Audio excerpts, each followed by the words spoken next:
Bonjour à tout le monde, j'espère que vous allez bien. Aujourd'hui, je vous propose un sujet qui ne va pas forcément faire plaisir à tout le monde, mais ça tombe bien, je ne suis pas là pour faire plaisir, je suis là pour transmettre. Je vais parler des flammes jumelles, un concept très à la mode dans la spiritualité actuelle. Je tiens évidemment à préciser dès le départ que dans l'absolu, je reste persuadée que cela existe.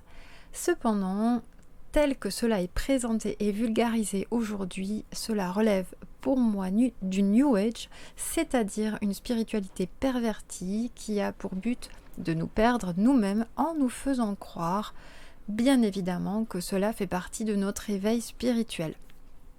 J'ai vu beaucoup trop de personnes sombrer véritablement en se berçant d'illusions et pire que cela en s'obstinant à aller tête baissée dans un chemin qui n'avait clairement rien de lumineux. Pour le plaisir, je me suis amusée à reprendre un par un les signes qui prouvent que vous avez rencontré votre flamme jumelle tel qu'on peut le lire sur certains sites. Alors, on parle d'un amour inconditionnel et exceptionnel. Bien souvent, dans le cadre de passion amoureuse, c'est tout de même le cas au départ. On ne va pas commencer une relation en y mettant juste un pied en général. On y met les deux pieds et on donne tout ce qu'on a à donner, en particulier si on est un hypersensible et qu'on vit à fond ses émotions. Généralement, les personnes qui ont trouvé leur fameuse flamme jumelle sont en effet des hypersensibles. Donc des personnes qui par nature vivent à fond et ressentent profondément les choses.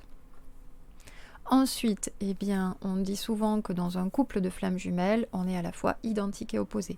Et oui, comme on dit, les opposés s'attirent, et jusque-là, rien de très original. Et évidemment, on se retrouve dans l'autre, c'est ce qui fait aussi qu'on tombe amoureux, pas besoin d'être flamme jumelle pour cela. Pour ce qui est de la communication télépathique, aussi très fréquente dans les soi-disant relations de flammes jumelles, je vais peut-être vous étonner, mais quand on est hypersensible, généralement, on a des facultés qui nous permettent de rentrer en contact sur le plan subtil. Être amoureux au départ, c'est aussi passer beaucoup de temps à penser à l'autre, et donc, quand on porte son attention sur un objet ou sur quelqu'un H24, évidemment, on va rentrer en communication avec. Ça, c'est imparable, inévitable. Ensuite, on pourra parler aussi de l'effet du mental qui vient rajouter à ce qu'on considère être déjà comme une flamme jumelle. Donc on va lire énormément sur le sujet et comme on a envie que ce qu'on considère vrai soit vrai, on va forcément avoir une vision biaisée. Quant à la souffrance récurrente de ces relations, elle tient au fait que comme on considère que c'est notre flamme jumelle, elle fait partie de nous. Elle est une partie de nous et donc on a envie de posséder cet autre clairement. Le fait de ne pas pouvoir avoir cet autre, ne pas obtenir ce qu'on veut, crée une énorme frustration encore plus forte parce qu'on considère que cela est notre dû. L'amour-attachement n'est pas, mais alors pas du tout un amour lumineux et pas du tout un amour inconditionnel. Vraiment. Quant au sentiment de complétude que l'on ressent en présence de cette autre personne, moi je l'appellerais plutôt un petit pansement sur notre blessure d'abandon parce qu'il n'y a pas besoin d'être deux pour se sentir complet. Je dirais également que nous avons pour la plupart déjà beaucoup vécu de vie, beaucoup d'incarnations, où nous avons déjà croisé les personnes dont nous tombons amoureux aujourd'hui parce qu'elles reviennent sur notre chemin. Donc la sensation de déjà vu ou déjà rencontré est à peu près logique au stade de l'humanité où nous en sommes. Nous avons déjà vu et déjà côtoyé tellement d'êtres qui reviennent sur notre chemin dans cette vie.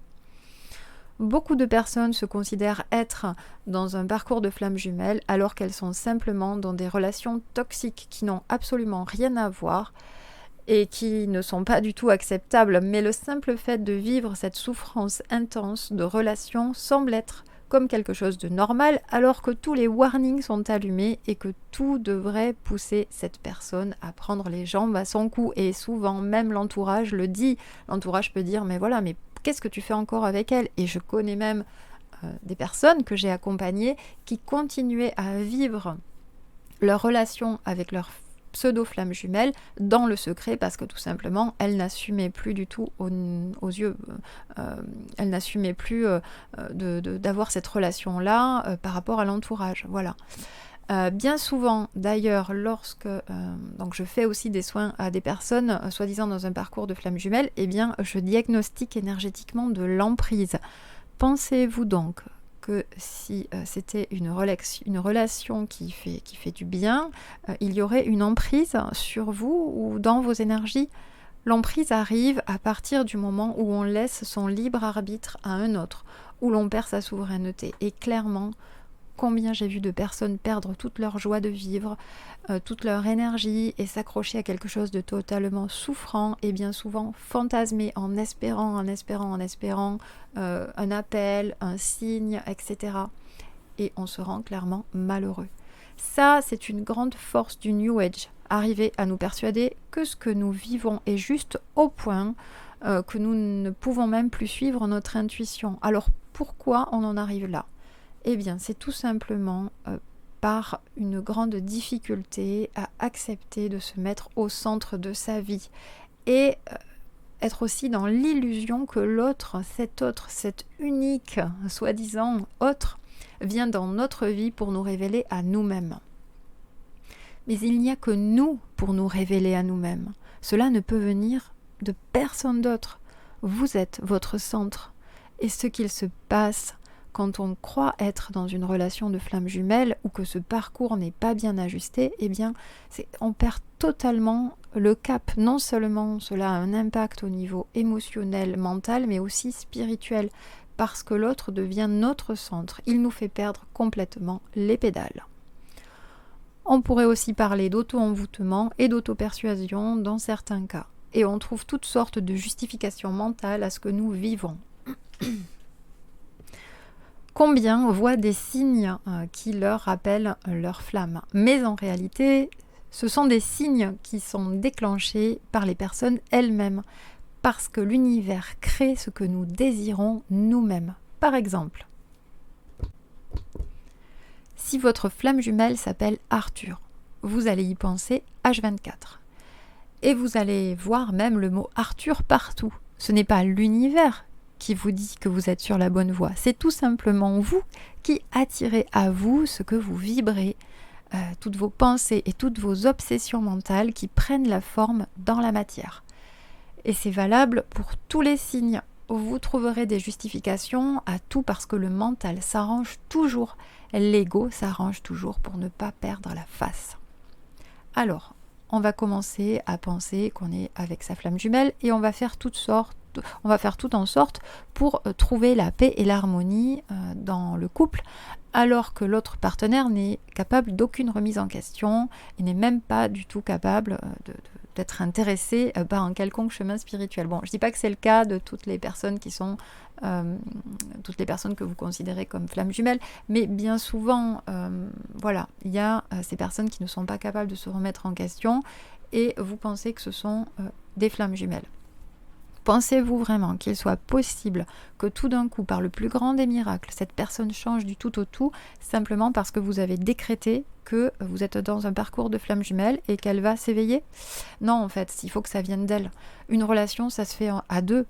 Et avant d'être un concept, une relation, elle se vit avec ses tripes, avec son cœur, avec son âme.